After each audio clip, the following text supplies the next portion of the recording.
أعوذ بالله من الشيطان الرجيم. بسم الله الرحمن الرحيم. لعن الذين كفروا من بني إسرائيل على لسان داود وعيسى بن مريم ذلك بما عصوا وكانوا يعتدون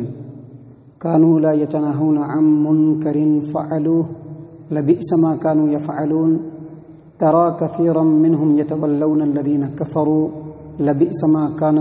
ما قدمت لهم أنفسهم أن سخط الله عليهم وفي العذاب هم خالدون ولو كانوا يؤمنون بالله والنبي وما أنزل إليهم اتخذوهم أولياء ولكن كثيرا منهم فاسقون. معزز سامعین کرام، سورۃ المائدہ سورہ نمبر 5 اور اسی سورت سے ابھی آپ کے سامنے آیت نمبر 78, 79, 80, 81 یعنی 78, 79, 80 اور 81 یہ چند آیات آپ کے سامنے تلاوت کی گئی. سامعین کرام، اہل کتاب کے تعلق سے جو ان کی نافرمانیاں ہیں، جو ان کی سرکشی ہے، ان کو اللہ تبارک و تعالیٰ لگاتار بیان فرما رہا ہے. ان آیات کے اندر اللہ تبارک و تعالیٰ نے انہی باتوں کو وضاحت کے ساتھ بیان کیا ہے. اللہ فرماتے ہیں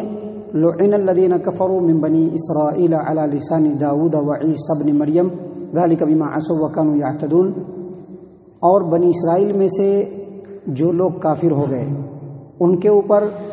داؤد علیہ السلام اور عیسیٰ علیہ السلام کی زبان پر لعنت کی گئی، اور یہ اس لیے کہ ان لوگوں نے نافرمانی کی اور وہ لوگ حد سے زیادہ آگے بڑھ گئے. معزز سامعین کرام، داؤد علیہ السلام کے بعثت کا جو زمانہ ہے، نبی ہونے کا جو زمانہ ہے، وہ عیسیٰ علیہ السلام سے کم و بیش 1000 سال پہلے کا زمانہ ہے. اور یہاں پر جو اللہ تبارک و تعالیٰ نے فرمایا کہ بنی اسرائیل میں سے جو لوگ کافر ہو گئے ان کو داؤد علیہ السلام اور عیسیٰ علیہ السلام کی زبان پر لعنت کی گئی، یہاں پر کافر سے مراد یا کفر سے مراد یہ بات بالکل نہیں ہے کہ عیسیٰ علیہ السلام کے زمانے میں پہنچنے کے بعد جو بنی اسرائیل عیسیٰ علیہ السلام پر ایمان نہیں لائے وہ کافر ہے، یہ بات نہیں ہے. بلکہ یہاں پر بنی اسرائیل میں سے جو لوگ کافر ہو گئے، یہاں پر کافر ہونے سے جو مراد ہے وہ ان کی نافرمانیاں ہیں، ان کی اللہ کے کلام سے سرکشی ہے، حد سے زیادہ آگے بڑھنا ہے اور اللہ تبارک و تعالیٰ کے حکموں کی نافرمانی کرنا. یہاں پر کافر سے مراد یہی بات ہے. اور ایسے لوگوں کو زبور کے اندر بھی ملعون قرار دیا گیا ہے اور انجیل کے اندر بھی ملعون قرار دیا گیا ہے. اور بعض علماء کا خیال یہ ہے کہ داؤد علیہ السلام کے نبی ہونے سے پہلے جن بنی اسرائیلیوں نے، اہل کتاب نے ہفتے کے دن کا احترام نہیں کیا، ان لوگوں کو بندر اور سور بنا دیا گیا. اور عیسیٰ علیہ السلام کے زمانے میں جن بنی اسرائیل نے، جن اہل کتاب نے عیسیٰ علیہ السلام سے ڈیمانڈ کیا، مطالبہ کیا کہ آسمان سے دسترخوان اترنا چاہیے، اور جب عیسیٰ علیہ السلام نے اللہ تبارک و تعالیٰ سے دعا کی اور ان لوگوں کے مطالبے پر اور ڈیمانڈ پر اللہ تبارک و تعالیٰ نے آسمان سے دسترخوان اتار دیا تو ان لوگوں نے ایمان لانے سے انکار کر دیا. تو اس وقت ایسے لوگوں کو بھی بندر اور سور بنا دیا گیا. یہ بعض تفسیر اور علماء کا خیال ہے. البتہ یہ بات بالکل ثابت شدہ ہے کہ قرآن کریم میں اللہ تبارک و تعالیٰ نے اس بات کو وضاحت سے بیان کیا کہ اللہ تبارک و تعالیٰ نے بنی اسرائیلیوں کو ان کے کفر و شرک اور ان کے نافرمانی اور حد سے آگے بڑھنے کی وجہ سے اللہ تعالیٰ نے بندر سور بنا دیا. اللہ تبارک و تعالیٰ نے اسی بات کو یہاں پر بیان فرمایا ہے کہ لعن الذین کفروا من بنی اسرائیل علی لسان داؤد وعیسی ابن مریم ذلک بما عصوا وکانوا یعتدون. بنی اسرائیلیوں میں سے جو لوگ کافر ہو گئے ان کو داؤد علیہ السلام اور عیسیٰ علیہ السلام کے زبان پر لعنت کی گئی، اور یہ اس وجہ سے کی گئی کہ ان لوگوں نے نافرمانی کی اور حد سے آگے بڑھ گئے. معزز سامعین کرام، آگے اللہ تبارک و تعالیٰ نے کہا کہ کانوا لا یتناہون عن منکر فعلوہ لبئس ما کانوا یفعلون. ان لوگوں کا جرم یہ تھا کہ جو لوگ برائی کا کام کرتے تھے اس کو وہ لوگ منع نہیں کرتے تھے. لا یتناہون عن منکر،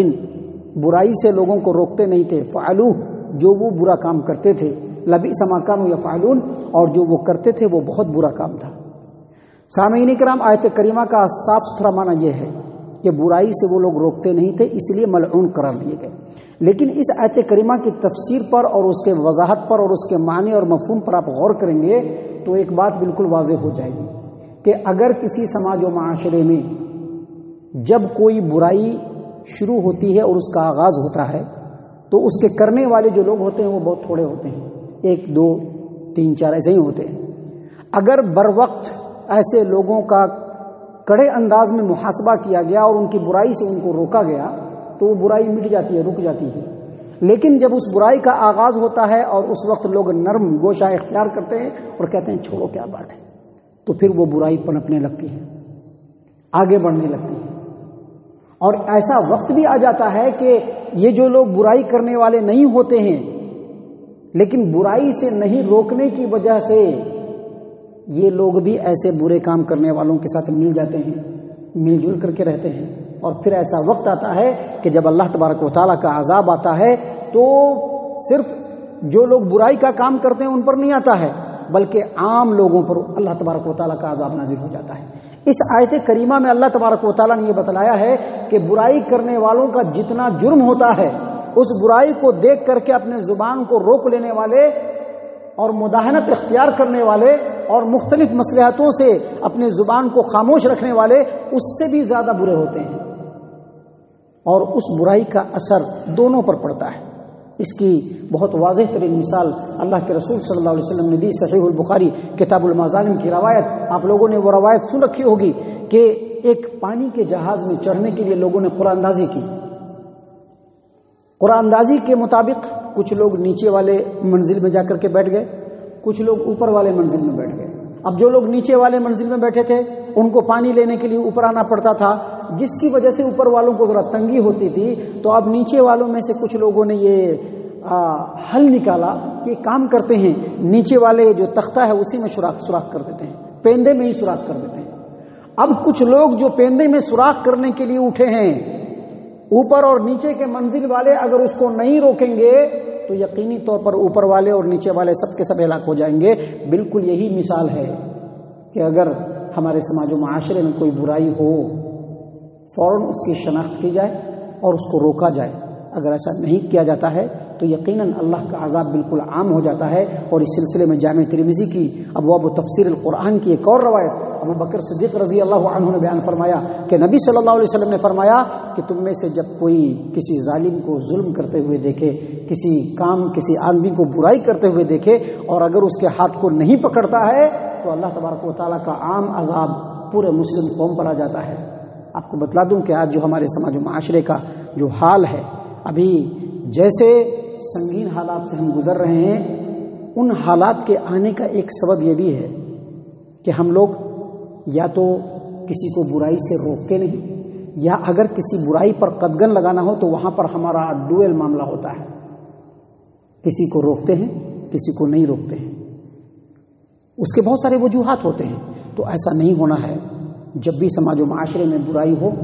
بغیر کسی تفریق کے اس کی نشاندہی کرنا یہ ایمان والوں کا تقاضا ہے۔ نبی اکرم صلی اللہ علیہ وسلم کا فرمان ہمیشہ یاد رکھیے جو صحیح مسلم کی ہے، ابو سعید خدری رضی اللہ عنہ نے بیان کیا کہ نبی صلی اللہ علیہ وسلم نے فرمایا تم میں سے جب کوئی برائی کو دیکھتا ہے تو اگر اس کے پاس طاقت ہے تو اپنے ہاتھ سے روک دے، اور اگر ہاتھ سے نہیں روکنے کی طاقت ہے تو زبان سے روکے، اور زبان سے بھی روکنے کی طاقت نہیں تو اپنے دل میں برا ضرور جانے۔ اور دل میں برا جاننے کا مطلب یہ نہیں ہے کہ جو برائی کرنے والا ہے ان کے لیے دل میں محبت ہو، نہیں،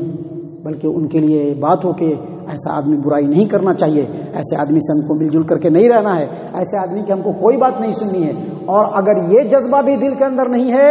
تو جان لیجئے یہ جو جذبہ ہے یہ ایمان کا کمزور ترین درجہ ہے۔ اور نبی صلی اللہ علیہ وسلم نے فرمایا کہ اب ایسا جذبہ بھی اگر دل میں نہیں ہو تو ایمان جو ہے وہ رائی کے دانے کے برابر بھی دل میں نہیں رہتا ہے۔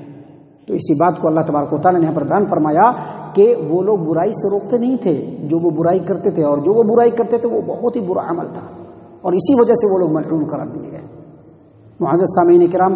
آگے اللہ تبارک و تعالیٰ نے مزید ان کے بارے میں بیان فرمایا ترى كثيرا منهم يتولون الذين كفروا، آپ ان میں سے اکثر کو دیکھیں گے کہ وہ کافروں سے دوستی رکھتے ہیں۔ اور آگے مزید فرمایا لبئس ما قدمت لهم انفسهم ان سخط الله عليهم، بہت ہی برے وہ اعمال ہیں جو وہ اپنے لیے آگے بھیج رہے ہیں کہ اللہ تبارک و تعالیٰ ان کے ان اعمال سے ان کے اوپر غصہ ہو گیا۔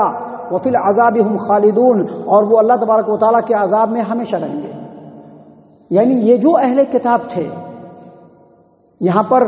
جو کافروں سے دوستی رکھنے کی بات کی گئی ہے، یہاں پر کافر سے مراد مشرکین ہیں، کیونکہ یہ لوگ خود ہی کافر، اللہ تبارک و تعالیٰ نے پچھلی آیات میں ان کے نافرمانیوں کی وجہ سے، ان کی عداوت کی وجہ سے، حد سے آگے بڑھنے کی وجہ سے اللہ نے ان کو خود کافر کہا۔ لیکن یہ اہل کتاب ہونے کے باوجود اللہ پر، اللہ کے نبیوں پر اور آخرت پر ایمان رکھنے کے باوجود ایسے لوگوں سے دوستی رکھتے تھے جن کا نہ تو اللہ پر ایمان ہوتا ہے، نہ تو انبیاء پر ایمان ہوتا ہے، نہ ہی آخرت پر، بلکہ وہ دیوی دیوتاؤں کے معتقد ہوتے ہیں۔ ایسے لوگوں سے دوستی رکھتے ہیں جن کی وجہ سے اللہ تبارک و تعالیٰ ان سے بہت ناراض ہے اور یہ ہمیشہ جہنم کے عذاب میں جلیں گے۔ اس کے بعد آگے اللہ تبارک و تعالیٰ نے مزید فرمایا وَلَوْ كَانُوا يُؤْمِنُونَ بِاللَّهِ وَالنَّبِيِّ وَمَا أُنزِلَ إِلَيْهِمْ مَا اتَّخَذُوهُمْ أَوْلِيَاءَ وَلَكِنَّ كَثِيرًا مِّنْهُمْ فَاسِقُونَ، اگر یہ لوگ اللہ پر ایمان رکھتے ہیں، نبی پر ایمان رکھتے ہیں، اور جو کچھ نبی پر نازل کیا گیا ہے اس پر ایمان رکھتے ہیں، تو کبھی بھی ایسے مشرک لوگوں سے یہ دوستی نہیں رکھیں گے، کبھی بھی دوستی نہیں رکھیں گے۔ یہاں پر مشرک مراد ہے، اب چاہے وہ کوئی بھی مشرک ہو، ایسے مشرکوں سے یہ کبھی بھی دوستی نہیں رکھیں گے۔ معزز سامعین کرام، یہ آیات اور اس مضمون کی بہت ساری آیات اللہ تبارک و تعالیٰ نے قرآن کریم میں نازل فرمائی ہے، اور ہمارے سامنے ایسے آیات بیان برابر کیے جاتے ہیں، لیکن ہمیں اب یہ دیکھنا ہے کہ کیا ہم مسلمانوں سے ایسی محبت رکھتے ہیں یا نہیں، اور ہماری ایسی محبت مشرکوں کے لیے ہے یا نہیں، اور اگر ہمارے اندر ایسی محبت مشرکین کے لیے ہے تو یقیناً ہم کو اپنے ایمان کا جائزہ لینا چاہیے، کیونکہ اللہ تبارک و تعالیٰ نے اس آیت کریمہ میں اہل کتاب کو کہا ہے کہ اگر تم کو دوستی ہی رکھنا ہے تو ایسے اہل کتاب سے رکھو جن کا عقیدہ تم سے سیم ہے، تاکہ دوستی کی بنیاد اچھی ہو۔ لیکن مشرکین سے دلی دوستی رکھنا یقیناً یہ یہودیوں کے ایمان کے بالکل دیوالیہ پن تھا، جس کو اللہ تبارک و تعالیٰ نے یہاں پر واضح کیا۔ اب مسلمانوں کے لیے بھی ضروری ہے کہ جو دوستی ہو حقیقی، وہ اللہ کے نبی اور ان کے اوپر نازل کی ہوئی باتوں اور آخرت پر ایمان رکھنے والے جو عقیدہ رکھتے ہیں، ایسے ہی لوگوں سے ہماری دوستی بہت آگے بڑھی ہوئی ہو۔ یاد رکھیے، آج کل کے بہت سارے نام نہاد مسلمان جو اپنے آپ کو مسلمان کہتے ہیں، اللہ اس کے رسول کے اوپر ان کا ایمان بھی ہوتا ہے، لیکن آخرت پر ایمان نہیں ہوتا ہے۔ آخرت پر ان کا ایمان کیسا ہوتا ہے کہ دنیا میں ہم چاہے جو کر لیں، ہم جب آخرت میں پہنچیں گے تو ہمارے خواجہ بابا، ہمارے پیر بابا، ہمارے فلاں بابا ہم کو ہر حال میں ہم کو بخشش دلائیں گے، اور اللہ تبارک و تعالیٰ کے سامنے مچل کر کے ہم کو جہنم سے جنت میں ڈلوائیں گے۔ ایسے عقیدہ رکھنے والے کبھی بھی مومن اور مسلمان نہیں ہو سکتے ہیں۔ اللہ تبارک و تعالیٰ سے دعا ہے کہ اللہ تبارک و تعالیٰ ہم تمام کو ان باتوں کے اوپر غور و فکر اور تدبر کرنے کی توفیق عنایت فرمائے، ہم تمام کو ہمارا رب صحیح معنوں میں مومن اور مسلمان بنائے۔ اللہ تبارک و تعالیٰ ہم تمام کو کتاب و سنت کا متبع اور فرما بردار بنائے۔ اللہ تبارک و تعالیٰ ہم تمام کو جنت الفردوس میں جگہ عطا فرمائے۔ اے اللہ ہم تمام کو جہنم سے پناہ دے، اے رب العالمین ہم تمام کو جہنم سے پناہ دے، اے مالک الملک ہم تمام کو جہنم سے پناہ دے، آمین یا رب العالمین۔ وما علینا الا البلاغ المبین۔